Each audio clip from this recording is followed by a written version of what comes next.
Is all the shouting at Republican town halls just sour grapes from the last election, or are we seeing the birth of a legitimate political movement like the Tea Party back in 2009? And will replacing Obamacare be the linchpin? Well, let me ask Senator Rand Paul from the great state of Kentucky. Welcome back to the show, Senator. Hey, Kennedy. Thanks for having me. So let's talk a little bit about the ACA, because it seems to be one of the flashpoints at these town halls. And obviously, there is a lot of social media corralling and coordination. And one of the talking points they're giving to people online as they send them into these meetings is about the ACA and accusing Republicans of taking away their health care. What would you say to some of these protesters? Well, I think we ought to repeal and replace it on the same day. And I'm not naive enough to think that health care was perfect before Obamacare. It was bad. I practiced for 20 years, and people complained mostly about the cost of it. But then we got Obamacare, and it actually made the cost problem worse by mandating that your insurance had to have 10 or 11 essential health benefits. And so by mandating these things in your insurance, they made insurance more expensive. So they compounded the problem. So I think we do need a replacement, and the replacement needs freedom, choice, competition, the marketplace.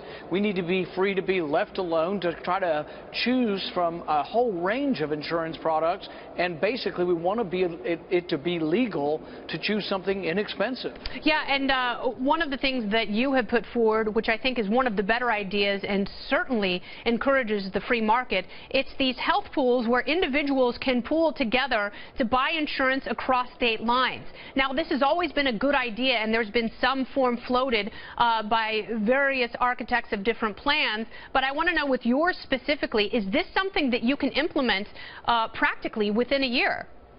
Yes. There already are some of these associations. They have them in Oregon and Washington and a couple other places. Actually, many people on the left actually like them when they look into them. What the idea is basically nobody should be left to buy insurance by themselves. People do realistically worry about this and honestly worry about this. If you're mom and pop and you run a pest control business, you're worried. What if my wife or what if my spouse gets cancer? Will they drop us from insurance? Will they jack up our rates? So my plan would let those people in small businesses or individuals join together in large associations, and then they would have leverage to get lower price, but they'd also have leverage to get insurance that can't drop them, that has guaranteed issue, that doesn't jack up their rates because they're part of a large pool.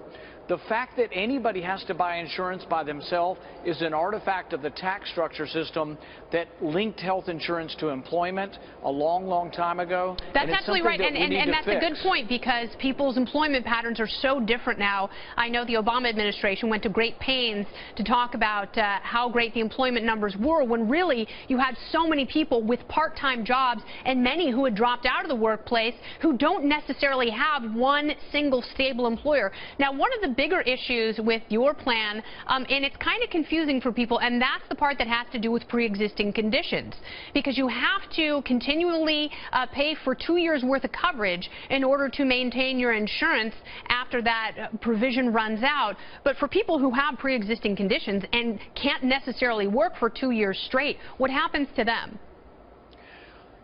You have to look at the problem first before we get to the solution. The problem is this: if you tell people in general that you can buy insurance after you get sick, that's what will happen. People will wait and buy insurance after they get sick. And then there's no healthy people to supply a large pool of insured.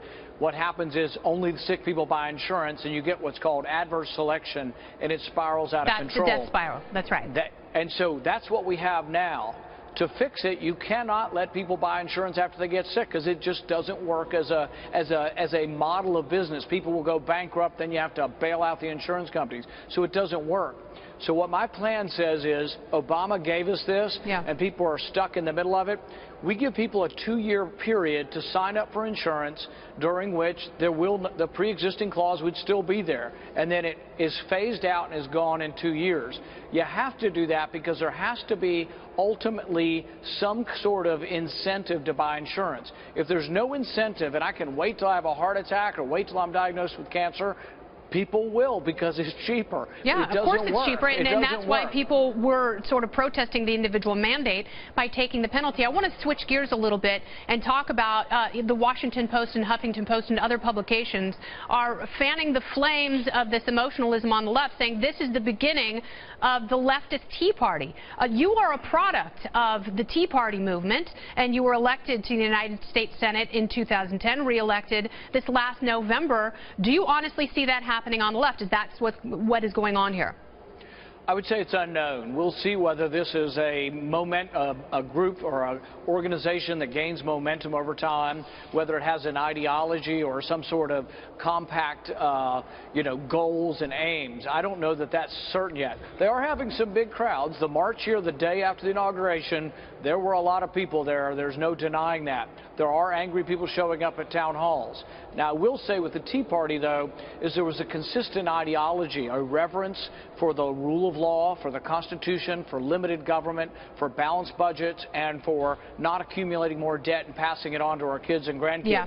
That was a coherent ideology, and it really was one that harkened back to the founders. That's where the "Don't Tread on Me" flag comes from. So there was a lot of that. I don't know that the left necessarily is coming together, except for the fact that they're upset and they're angry about the election. No, I think right now this is anger, not necessarily ideology. Yeah, no, you're right. There is not one unifying principle like there is in the liberty movement, which, it houses some conservative Republicans, some libertarians, and even some liberty-minded Democrats.